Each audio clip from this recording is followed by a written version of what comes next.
滲水個案及早分流機制，事關屋宇署同食環署嘅聯合辦事處運作到而家已經差唔多20幾年，理應咧係積累咗好多唔同嘅經驗。對於部分已有明顯跡象嘅個案，例如閂咗水錶之後個水錶仲喺度跳，及早分流將會將明顯同埋複雜嘅個案分開處理。特別針對結構複雜、問題嚴重嘅個案，同步採用先進同傳統檢測方法，縮短調查時間，提升準確度，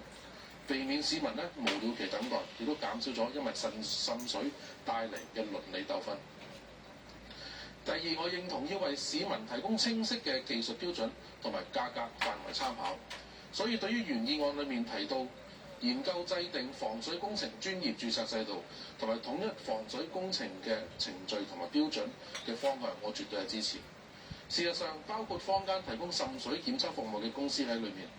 若然由具信譽嘅公司承辦，新裝修單位可以防範於未然，而滲水問題困擾嘅業主又可以心裏有數，唔驚花咗錢但解決唔到問題。所以當局不妨考慮借鑑市建局樓宇復修平台嘅參考價單、樓宇復修公司資料庫嘅評分模式，公佈滲水檢測、維修收費、防水工程價格範圍等，市民喺選擇服務嘅時候明確有依據。代理主席，處理滲水問題唔單止係技術嘅問題，而係民生嘅問題。通過改革滲水辦嘅運作機制，從規管防水工程公司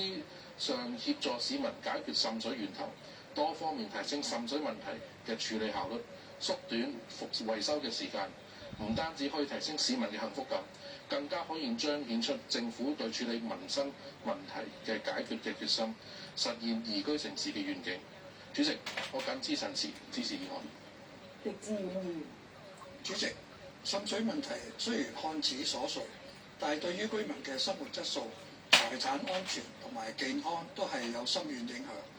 而且係作為唔同階層嘅議員都應該多年裏邊處理過無數個個案，大部分甚至係無功而還。即使係跟進到底，都只能夠話無法確定源頭嘅結論。而且對於香港嘅私樓租住嘅屋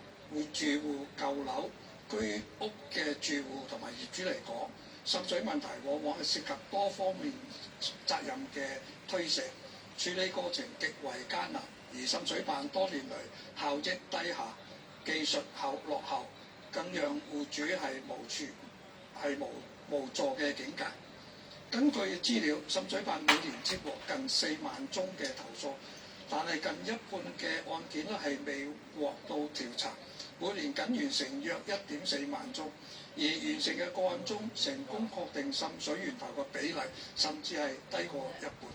更令人失望嘅係，成功確定源頭之後，滲水辦係依賴涉事單位自行解決，導致大量案件無法徹底解決，甚至需要住戶重複投訴，形成惡性嘅循環。為有效解決滲水嘅問題，我提出以下建議：第一，政府應該修訂相關嘅法例，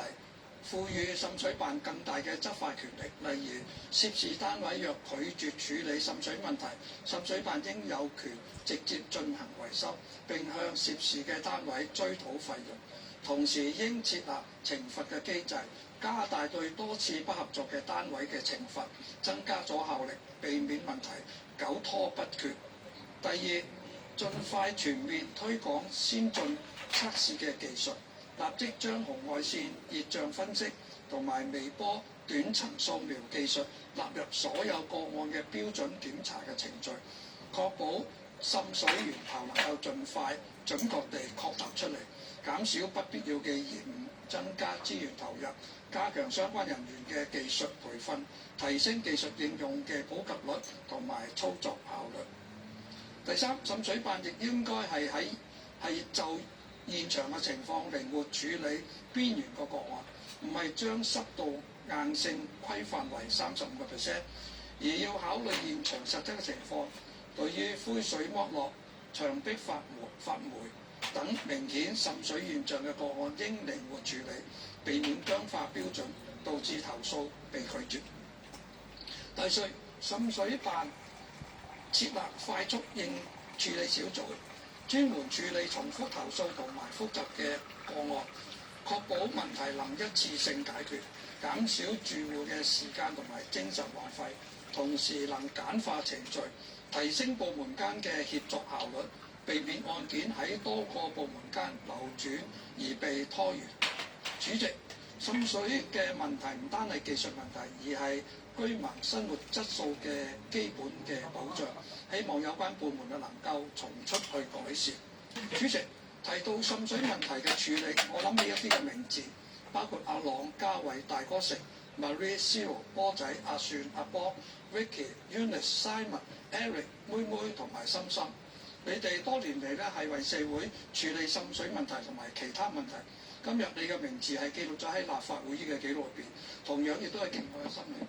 為呢4年嚟大家努力，我哋係睇到嘅。喺主席，本人謹此提發言，支持議案，同埋多謝同事嘅努力。李世榮議員。